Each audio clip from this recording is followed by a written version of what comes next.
Assalamualaikum warahmatullahi wabarakatuh. Kembali berjumpa dengan saya Aliman Haris di acara Sandasan. Pemirsa, ini lagi nih.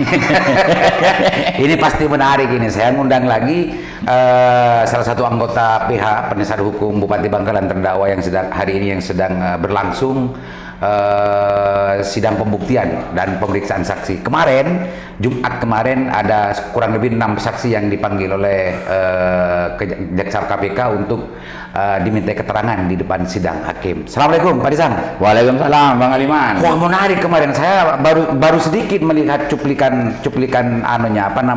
videonya Pak Disang. Ini menarik sekali menurut saya karena sejak awal kalau tidak salah Pak Muhni pertama kali. Ya, betul. Tapi saya perpasakan ke Pak Disang ini mau membahas dari segi dari apanya, dari keterangannya Pak Muhni, dari keterangannya Ketua Dewan, Pak Adian, terus direkturnya The Integrity dan lain-lain. Apa yang menarik dari PH ini sebetulnya? Yang menarik sebetulnya kan keterangan dari 4 orang saja yang menarik itu. Kalau yang dari Munir itu nggak begitu sama Integrity itu. Nggak begitu menarik. Nggak begitu itu. Yang menarik itu justru dari Pak Wabub. Nah itu nggak begitu menarik juga, tapi menarik karena itu sinkron dengan yang lain, itu sinkronisasi dengan keterangan yang lain. Terus Pak Fahad terutama, jadi tokohnya kemarin itu Pak Fahad, Pak Ketua Dewan. Pak Ketua Dewan, karena dia yang menerima uang 1 miliar itu dari 9 pejabat. Dan uang 1 miliar ini kan sudah muncul sejak pemeriksaan awal dari Pak Nono ya. Dari sidang pertama, 1 orang saksi sudah memunculkan angka 1 miliar ini yang berasal dari 9 pejabat asesmen tahun 2020. Sebelum lanjut, pemirsa, mohon maaf, ini karena memang yang saya undang adalah orang yang menggayanya seperti ini, maka saya menyesuaikan terus. Saya di sini rembuk dan pakai rokok ya. Mohon dimaklumi dan dipahami. Lanjut, nah, jadi kita balik lagi dari awal lagi uang yang 1 miliar. Kalau yang 5 pejabat kan anggaplah itu sudah divonis kan ya. Yang menarik ini 1 miliar ini. 1 miliar karena tidak diterima bupati tapi diterima ketua dewan kan gitu. Nah, ini uang apa gitu. Nah, waktu Pak Mohni dulu ya. Yang Pak Mohni awal dulu. Pak Mohni dalam keterangannya, kesaksiannya itu mengaku bahwa uang itu dikumpulkan atas permintaan bupati menghubungi Pak Mohni, katanya saya perlu uang 1 meter, itu aja di BAP-nya. Dalam keterangannya 1 meter untuk diserahkan ke Pak Ketua. Pak Ketua yang dimaksud ini Pak Ketua Dewan kan gitu. Kemudian Pak Mohni menghubungi Pak Sekda dan Pak Nono gitu. Nah, yang menginisiasi kemudian mengumpulkan 9 pejabat yang sudah dilantik ini adalah Pak Sekda dan Pak Nono. Selebihnya, lebih kurangnya Pak Mohni tidak tahu. Selebihnya tidak tahu. Artinya eksekusi dari perbuatan itu tidak tahu. Ini diminta berapa, nyerahkan berapa, yang masukkan ke kardus siapa, itu tidak tahu. Hanya itu. Yang garis bawahi di sini adalah Pak Mohni mengumpulkan uang itu di rumahnya itu, pejabat itu berkumpul di rumah dinas wakil bupati itu tanggal 10 Juli 2020. Nah, kemudian diantar ke rumahnya Fahad uang itu 1 miliar itu ke ketua dewan itu tanggal 11 Juli 2020. Baik, kemudian kita tanya pelantikannya kapan? Pelantikannya ternyata sesuai website di bangkalankap.go.id dengan judul pelantikan 9 pejabat tinggi Pratama. Nah, itu tanggalnya pelantikan hari Rabu tanggal 20 Mei. Tanggal 20 Mei. Apa yang menjadi sesuatu yang iskal dari Pak PH dari ini? Dari cerita ini. Nah, kemudian beralih ke kesaksian saudara Fahad, Ketua Dewan. Uang apa itu kan gitu. Nah, dijawab itu uang hutang piutang. Antara Pak Fahad dengan mantan Bupati Bangkalan almarhum Bapak Fuad Amin Imron di tahun 2018 untuk kepentingan pilkada Bupati Latif Amin Imron. Dalam bentuk barang, banner, bendera, spanduk, baliho, selebaran dan lain-lain. Itu keterangan awalnya. Nah, yang menarik di sini hutangnya 2 miliar katanya. Yang tapi baru dibayar 1,5 miliar. Yang 500 bulan Januari 2020 dibayar oleh saudara Diet katanya, diantar ke rumahnya. Wah, rinci sekali dalam tas kresek warna biru pecahan 100 seolah-olah begitu kan ya. Yang kedua, diserahkan di bulan Mei 2020. Bulan Mei 2020 tanggal berapa tadi? Tanggalnya nggak menyebut dia di situ, nggak menyebut. Nah, kita tanya lagi, kita gali lagi, ya bukan hanya kita, ya, hakim jasa juga menggali. Kemudian apa buktinya pembayaran itu di bulan Mei? Ada, sudah disita KPK. Jadi di bulan Mei itu ada setoran uang tunai masuk ke rekeningnya saudara Fahad ini. Oh, dari rekening ini bukan tunai? Iya, enggak. Jadi terima tunai kemudian oleh saudara Fahad diakui disetor ke rekeningnya dia berupa tunai, dan itu buktinya itu ada di bulan Mei. Kan gitu. Yang masuk. Baik, kita gali lagi ke saudara Fahad. Akad hutang-hutangnya itu di mana dan bagaimana? Bertemu langsung dengan Bapak Fuad Amin Imron di Lapas Sukamiskin, membicarakan hutang piutang bahwa dia butuh uang 2 miliar. Kemudian penyerahan uangnya. Tadi Fahad sempat mengatakan ketika ditanya oleh Yang Mulia Majelis Hakim itu, mengatakan bahwa uangnya diserahkan tunai, katanya, bukan berupa bendera lagi, sudah tunai 2 kali, 1 miliar dan 1 miliar. Kita tanya, penyerahannya bagaimana? Uang 1 miliar itu di mana dan bagaimana? Diserahkan saat Bupati di Lapas Sukamiskin. Almarhum Bapak Fuad Amin Imron di Lapas Sukamiskin. Jadi nggak logis ini bawa uang 1 miliar. Kalau Bapak Aliman konfirmasi ke Lapas Sukamiskin, potong tangan saya akan dibantah itu bisa masuk uang 1 miliar. Urusan bantah-bantah itu Pak, pasti ada bantahan Pak Risan. Tapi diakui atau tidak, kita aktivis Pak Risan. Iya. Kita aktivis. Di lapas dan macamnya itu sebetulnya memang aturannya memang begitu. Tapi banyak sesuatu yang di luar aturan itu terjadi di dalam. Oh, tidak ada dalam persidangan, tidak ada. Oh gitu ya. Kita lihat ini aja, kita lihat idealnya. Yang pasti uang itu diserahkan saat Bapak Fuad Amin Imron di Lapas Sukamiskin. Dibawa uang tunai. Kita logika dan ini hakim yang bertanya ya. Itu bulan apa itu, Du? Bulan tahun Januari, tidak tahu, bulannya tidak tahu, tapi dia menyebut tahun 2018. Berarti memang waktu saat menjelang kampanye ya. Ya saat kampanye. Baik, kita gali lagi melalui pengacara yang lain. Butuh kampanye, dana kampanye untuk bupati itu berapa? Kata Pak Fahad itu 57 miliar semuanya. 2 lebih 57 miliar kata dia kan begitu. Kita tidak boleh, dan BAP-nya juga mengatakan begitu. Karena BAP ini boleh kita sebutkan karena itu sudah diambil alih oleh majelis dari awal kan. Jadi dianggap keterangan dalam BAP itu ya keterangan dia dalam persidangan kan gitu. Nah, di situ disebutkan ada uang transfer, ada uang masuk dari Pak Fuad 6 miliar. Ditambah ada 49 miliar, tidak tahu sumbernya dari mana, ditambah 2 miliar dari Pak Fahad, 2 miliar kan 57. Nah, kalau 57 dan itu semua dikuasai, dipegang oleh Pak Fahad dan dikelola oleh Pak Fahad waktu itu. Lah kalau semua 57 miliar dikuasai Pak Fahad, ngapain masih ngantar uang 2 miliar untuk relatif katanya, untuk Latif Amin Imron ke Sukamiskin? Pak Risan, mohon maaf ya, ini pendalaman ya Pak Risan ya. Kalau model gayanya almarhum saya sedikit paham Pak Risan. Kalau almarhum ya, memang sering tidak masuk akal gitu. Ya, tapi masalahnya semua juga tahu kalau begitu dilempar ke orang yang sudah meninggal dunia, karena nggak bisa dikonfirmasi. Enggak, maksudnya gini. Seharusnya relatif dari awal tuh ngomong saja itu uang diambil Fuad Amin Imron biar selesai kan gitu. Ya nggak selesai begitulah. Enggak. Kalau bicara urusan apakah itu menjadi fakta persidangan itu bentuk sebuah perwujudan dari realitas yang diceritakan atau tidak. Tapi kemungkinan besarnya itu menurut saya memang juga bisa terjadi Pak Risan. Oke lah, bisa terjadi. Tapi yang kita gali sini, betulkah itu uang hutang piutang? Artinya Pak Risan mengatakan bahwa fakta persidangan ini tidak logis gitu ya. Nggak logis, nggak sinkron. Tapi di sisi begini sih logisnya. Uang diterima bulan Mei, tapi baru dikumpulkan bulan Juli, kan nggak sinkron juga di sini. Masa uangnya diterima bulan, dan terbukti ya ada setoran uang tunai loh. Bulan Mei. Mei. Nah. Tetapi semua yang ada di situ, Pak Yoyo, Pak Moni, dan Pak Moni dengan sangat yakin dan ingat bahwa itu tanggalnya disebut tanggal 10 dikumpulkan, diserahkan 11 Tanggal Juli dan diserahkan tanggal 11 Juli. Tapi disetor Mei. Setor Mei gimana caranya? Jangan-jangan ngutang dulu.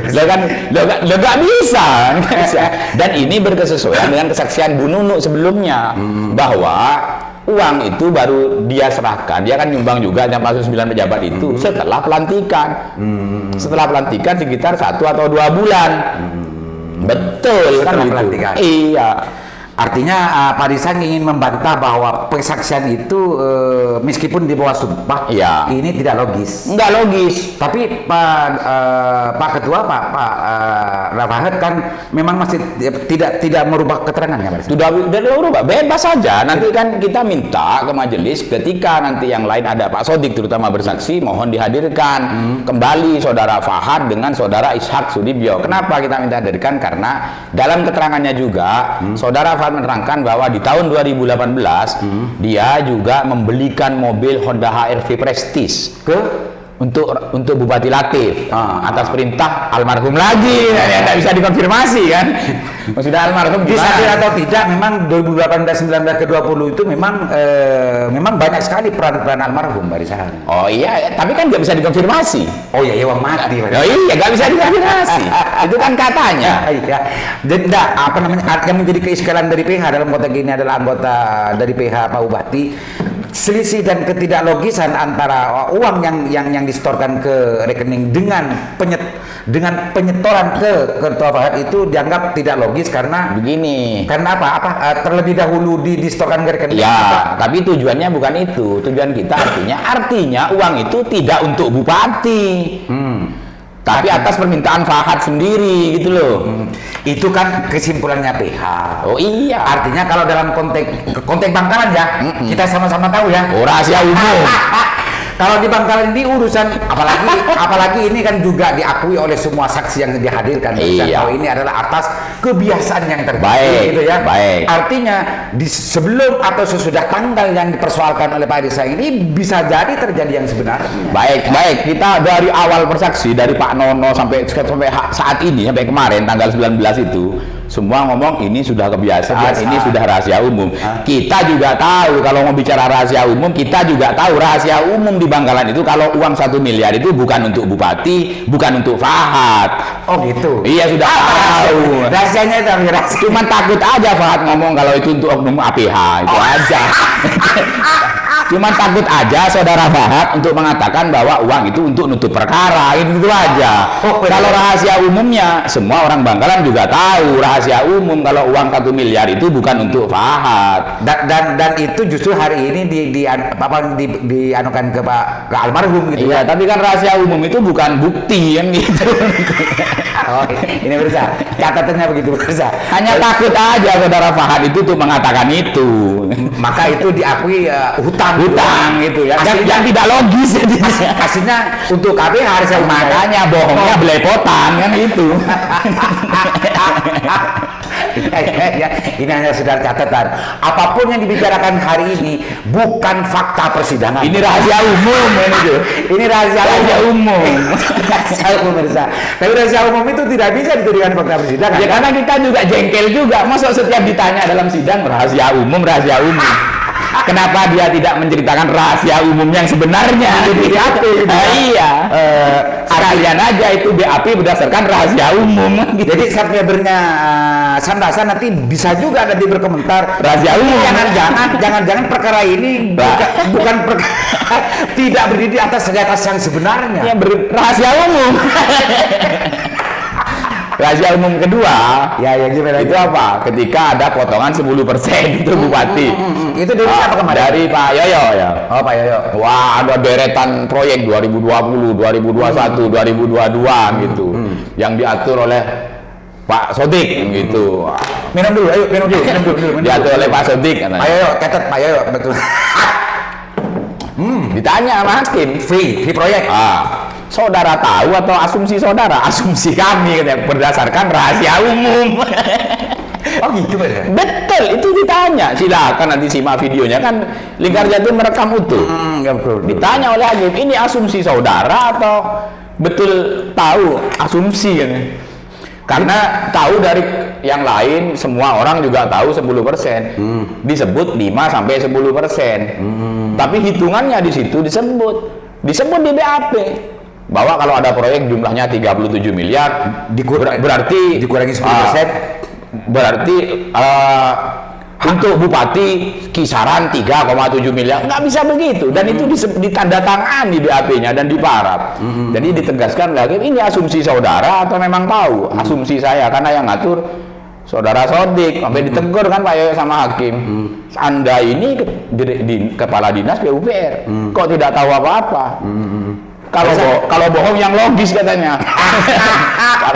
Enggak, ini saya kan santri dulu kan. Ya. Pernah belajar juga ilmu tentang masalah kebenaran. Khobar namanya Pak Disan. Khobar itu kalau sudah menjadi rahasia umum, kebenarannya benar Pak Disan. Loh, iya, seperti contoh begini, saya nggak pernah tahu Amerika Pak Disan. Tapi Pak Disan ngomong, saya belum pernah sampai ke sana. Jadi begini, Pak. Tapi Amerika itu betul ada. Jangan-jangan Begini, Pak Aliman. Kebohongan yang diucapkan berulang-ulang dan terus-menerus itu akan berubah menjadi sebuah kebenaran kan begitu.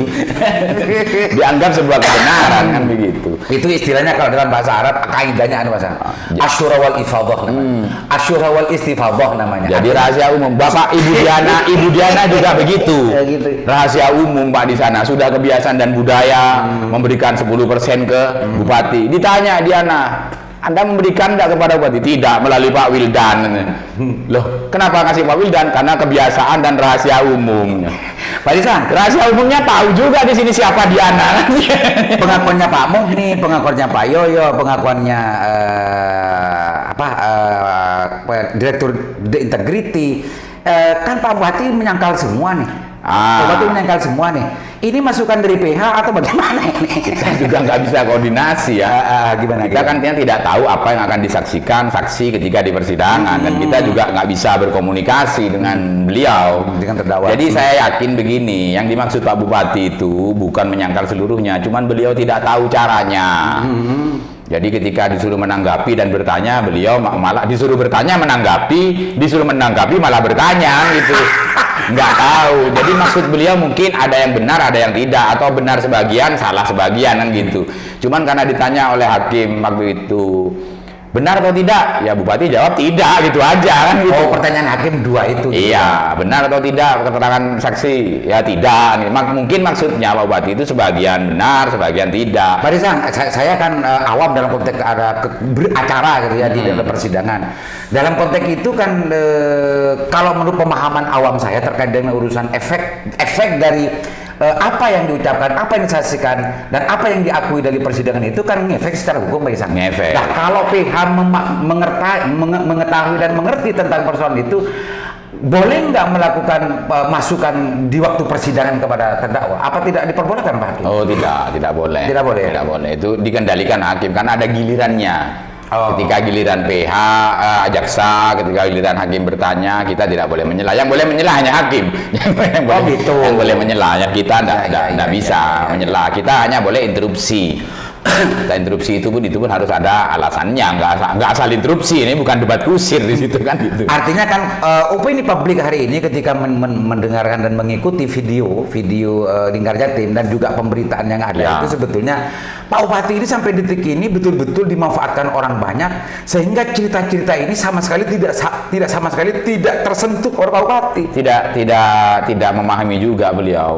Jadi mungkin kami tidak menyangkal ya, pasti maksud beliau itu ini tidak benar seluruhnya, bukan. Mungkin ada yang benar, ada yang tidak gitu. Misalnya keterangannya Diet ini membantah di depan persidangan bahwa dia tidak pernah memberikan uang kepada saudara Fahad, mengantarkan uang, tidak pernah. Tidak pernah dibantah gitu ya. Dibantah. Tapi itu kan memang tidak ada kaitannya dengan Pak Bupati.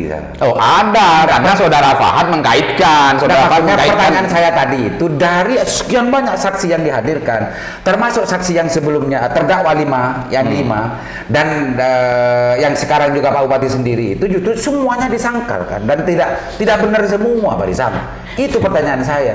Nah. Yang Pak Dian dengan Pak Fahad memang Pak Bupati mungkin tidak tahu Pak Rizal. Tidak tahu. Jadi DN membantah itu karena dibawa oleh saudara Fahad, katanya uang 500.000 diantar oleh DN atas suruhan Bupati. Bupati menyangkal. Karena Pak DN juga menyangkal, tidak pernah.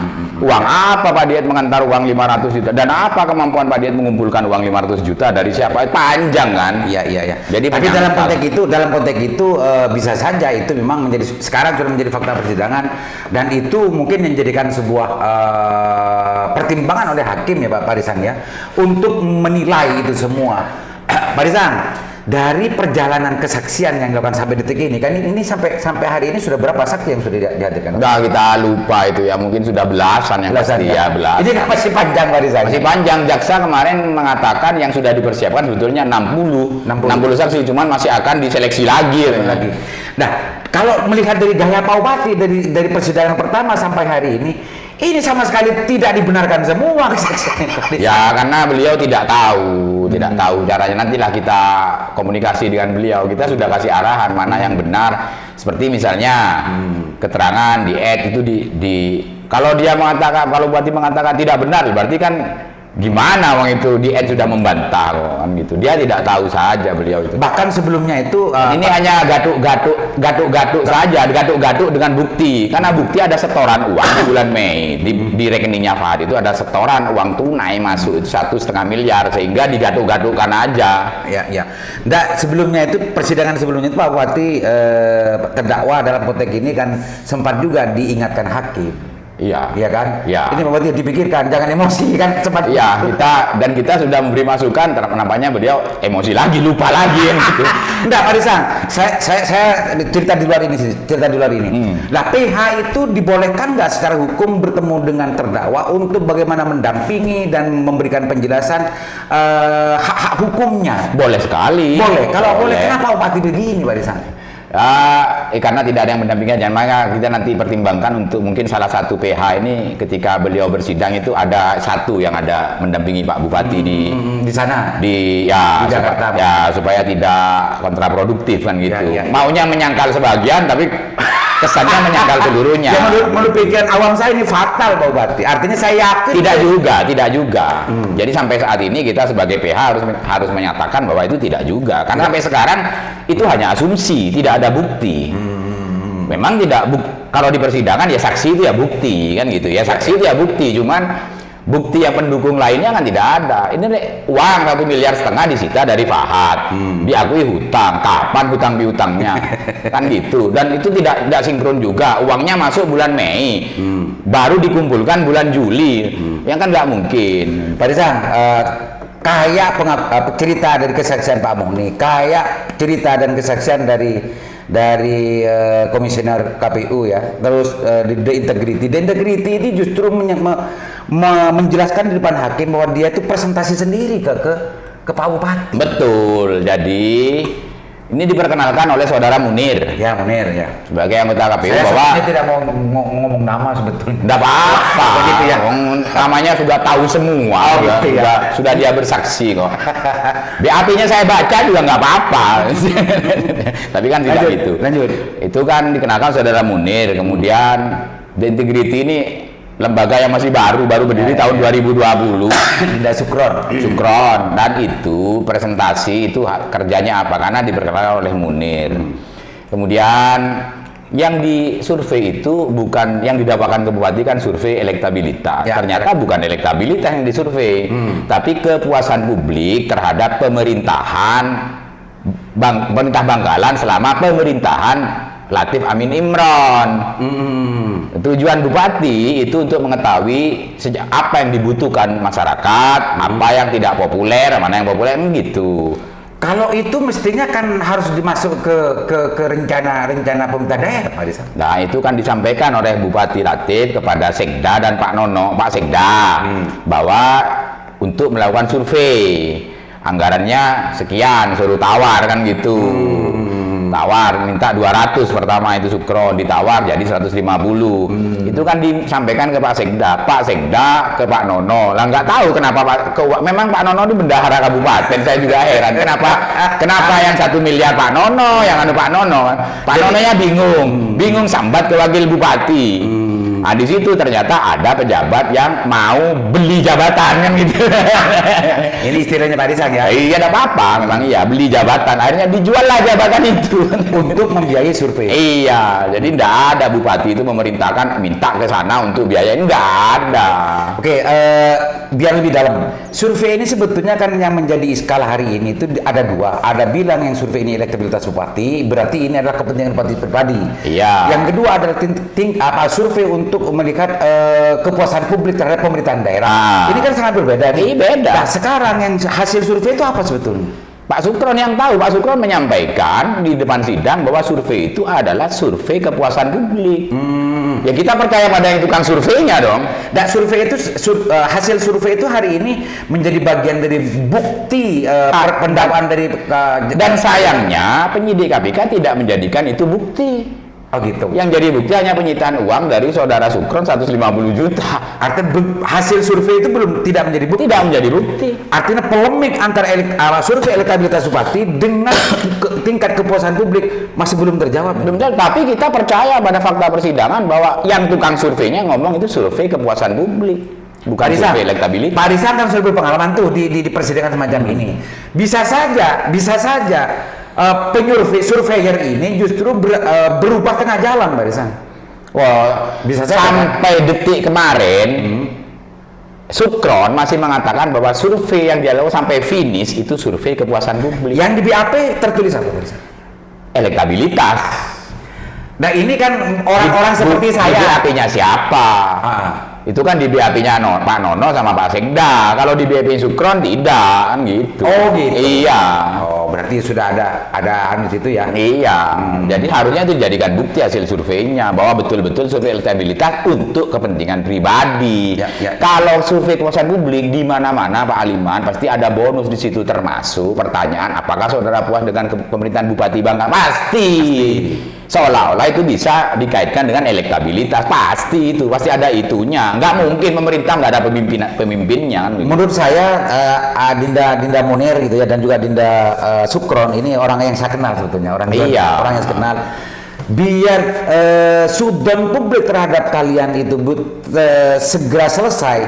Coba hasil survei itu publikasikan, apakah betul itu betul-betul kepuasan publik terhadap enggak atau elektabilitas ya ini ya biar enak makan. Sampai kemarin kan ketika skorsing kan dikasih makan nih Munir sama Sukron, nggak mau makan karena nggak enak makan.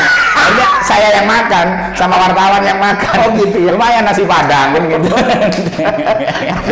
Ya ini cuma ini hanya pendapat saya dan saran saya biar publik ini tidak biar selesai gitu ya untuk menilai kalian semua. Ya, yang menarik nanti itu ketika kesaksian Pak Yoyo juga selain Fahad. Kalau Fahad kemarin itu kita gali hutang piutang yang tidak dikonfirmasi karena waktu hutang piutang tidak ada saksi, waktu ngasih uang tidak ada saksi, dan mengatakan relatif Bupati Bangkalan itu relatif amin tahu hutang piutang itu. Tahu dari mana? Almarhum cerita ke dia, ya nggak tahu berarti relatifnya kan, kecuali ada relatif, ada Pak Fuad, ada dia tuh tahu kan gitu, ada cerita. Itu semua kan fakta. Tapi Pak Yoyo, itu semua kan fakta persidangan yang diserap dan juga tercantum dalam surat BAP yang disimpulkan oleh pihak semacam itu, Mirsa. Kebenarannya bagaimana terserah nanti, apakah hakim dengan itu benar atau tidak terserah hakim, gitu kan? Terutama yang kan begini, kita logikakan ya. Saudara Fahad mengatakan biaya untuk kampanye bupati itu 57 miliar. Sementara sampai selama 3 tahun jadi bupati ini katanya memotong dana proyek 10% seluruh anggaran proyek. Hanya total di dakwaan itu hanya sekitar 15 miliar. Kan nggak nyucuk, Pak. Rugi jadi bupati kan. Gimana? Ini menarik. Kampanyenya habis 57 miliar. Bupati sekarang ini setelah 3 tahun jadi bupati, Pak Latif ini didakwa dengan atas potongan fee proyek, itu, semua termasuk jabatan, akumulasinya 15 miliar. Belum nyucuk, Pak. 15 miliar. Belum nyucuk kan? Jadi nggak logis. Ini yang salah yang mana? Kalau dilihat di SPJ yang diserahkan ke KPU, yang nggak nyampe segitu dana kampanyenya. Ini yang benar yang mana? Yang 57 miliar memang benar atau korupsinya yang kurang? Gitu. Atau dananya kecil, korupsinya benar. Ini kan nggak logis semua kalau dipikir ini. Siapa mau jadi bupati kalau begini caranya? Kalau bicara urusan logis dan tidak logis, memang banyak yang tidak logis. Tapi nggak logis, tapi hukum itu harus dilogikakan di situ. di persidangan itu. Tapi banyak yang kenyataan realistis, Pak Rizal. Enggak, ini kebohongan yang tidak logis. Enggak, ini yang saya menarik ini. Didakwa hanya 15 miliar. Iya. Kalau dihitung dari fee proyek 10 miliar, 10% macamnya ini nggak gaduh. Kurang. Nggak gaduh ya. Kurang. Dari anggaran tahun 2020, 2021, 2022 kurang. Kurang ya. Mestinya berapa itu, Pak Rizal? Harusnya puluhan miliar sudah. Tapi sekarang yang didakwakan 15 miliar. 15 miliar itu pun termasuk fee proyek dari eselon 2, eselon 3, eselon 4, proyek semua. Nggak gaduh. Jadi artinya apa? Banyak orang lain yang memakan uang ini, mengatasnamakan bupati gitu. Saya ingin begitu. Artinya kalau ada banyak kesaksian yang mengatakan 10% dari nilai proyek dan sekarang Pak Bupati didakwa hanya 15 miliar. Ya. Ini ada apa? 10% kepada siapa saja? Gitu kan? Banyak, cuman banyak yang takut nyebut. Sehingga bohongnya belepotan. Jadi urusan ini brengsek sebetulnya. Jangan-jangan Pak Rizal, yang 57 miliar itu memang hasil kampanye ya. Yang 15 miliar itu yang terbukti hari ini yang didakwakan pada Pak Bupati. Cuma kurangnya dari 57 miliar ini justru ini langsung diserahkan Pak Rizal kepada orang yang dihutangin. yang paling enak apa? Menyerahkan ke orang yang sudah meninggal. Nggak bisa ditanya. Paling enak itu. Cari orang-orang sudah meninggal, ngomong aja diserahkan ke dia. Selesai. Artinya potongan proyek 10% itu memang tidak semuanya diterima Pak Bupati, tapi ini justru langsung diterima orang yang dihutangi. Ya, nanti karena kemarin itu dari kesaksian Wakil Bupati mengatakan bahwa Sodik ini adalah orang dekatnya Pak Fahad. Di dakwaan bahwa Sodik ini adalah orang kepercayaan Bupati. Makanya kami meminta dan mudah-mudahan dikabulkan oleh majelis ketika Sodik bersaksi, mohon dihadirkan Saudara Fahad dan Saudara Ahmad Sudibyo. Kan karena yang mana yang 5%, yang mana 10%. Kemudian karena kita sempat bertanya kemarin kepada Saudara Fahad, apakah ada pembelian mobil sudah lunas? Sudah lunas. Apakah Anda punya cicilan mobil? Punya. Apakah pernah cicilan mobil saudara dibayarkan oleh Sodik? Nah, tidak. Kita putus sampai di situ karena Sodik belum bersaksi. Karena dalam BAP itu ada cicilan mobil untuk Saudara Fahad yang dibayarkan sampai nilainya 1 miliar kan begitu. Tapi belum kita bisa tanyakan kepada Saudara Fahad karena belum muncul itu. Iya. Artinya masih menunggu waktu ya. Iya. Diparkir dulu. Memang parkir itu. Oke, Pak Rizal, ini kan masih lama nih. Mungkin bisa sampai 4-5 sidang lagi untuk pemeriksaan saksi ya. Mungkin 5 sampai 4-5 sidangan lagi ya Pak Rizal. Oh, bisa lebih. Bisa lebih ya. Bisa lebih. Dari persidangan yang sudah terjadi dan sudah diikuti Pak Rizal, dan apa yang ingin disampaikan terhadap publik terkait dengan urusan apa yang sudah disaksikan dan yang diikuti oleh Pak Rizal di persidangan. Silakan Pak Rizal sebagai closing statement ini. Begini, dari sidang awal sampai akhir ini inisiasi semua pengumpulan uang itu adalah Sekda dan Pak Nono. Kan gitu. Kemudian yang diterima relatif ini baru hanya katanya. Dan yang diserahkan oleh kontraktor ini baru berdasarkan rahasia umum, asumsi. Asumsi dari kepala dinas. Karena yang menyerahkan ke Pak Bupati itu bukan kepala dinas tetapi oleh Saudara Sodik. Dan kalau nilainya hanya segitu yang didakwakan kepada Bupati, ini masih kurang banyak. Kalau memang didakwakan 10% dari seluruh nilai proyek di Bangkalan, pokir dan non pokir, termasuk yang dikelola Bupati katanya untuk kepala desa dan untuk dinas ya, untuk dinas dan tim sukses. Tapi di situ yang untuk kepala desa, misalnya untuk desa, betulnya untuk desa yang dikelola kepala desa, itu dipotong 10% seolah-olah itu untuk relatif. Padahal relatif di situ membantah bahwa dia tidak pernah memotong atau meminta uang dari kepala desa, termasuk dari suksesnya. Jadi kenapa itu dibebankan kepada saudara Abdul Latif semua gitu. Kemudian ini ada banyak aliran uang ini, termasuk ke Pak Fahad. Ini harus digali. Ini bukan hutang, sudah tidak logis ini kalau hutang. Hutang yang tidak bisa dibuktikan. Yang bisa dibuktikan itu memang itu uang itu adalah 150 juta untuk survei, karena itu diakui oleh Imron dan diakui oleh Sukron dan dikembalikan. Itu ada fisik hasil surveinya.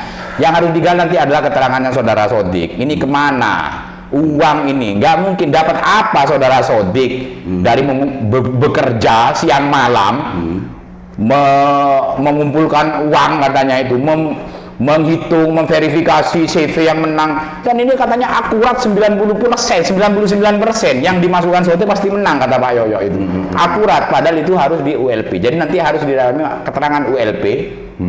Siapa yang mengatur itu? Saudara Sodik, kemana aliran uang itu? Kemudian dikonfrontir lagi dengan Aisyah Sudibyo yang sudah bersaksi dengan saudara Muhammad Fahad, karena masih banyak aliran uang yang masih misterius di sini. Itu ya, antara gitu ya. Oke, pemirsa, itu kesimpulan pertama awal gitu ya, dan dicatat besar-besar menjadi dengan garis tebal gitu ya, bahwa apa yang disampaikan oleh Pak Arisan ini kesimpulan dari Pak Arisan dan rahasia umum.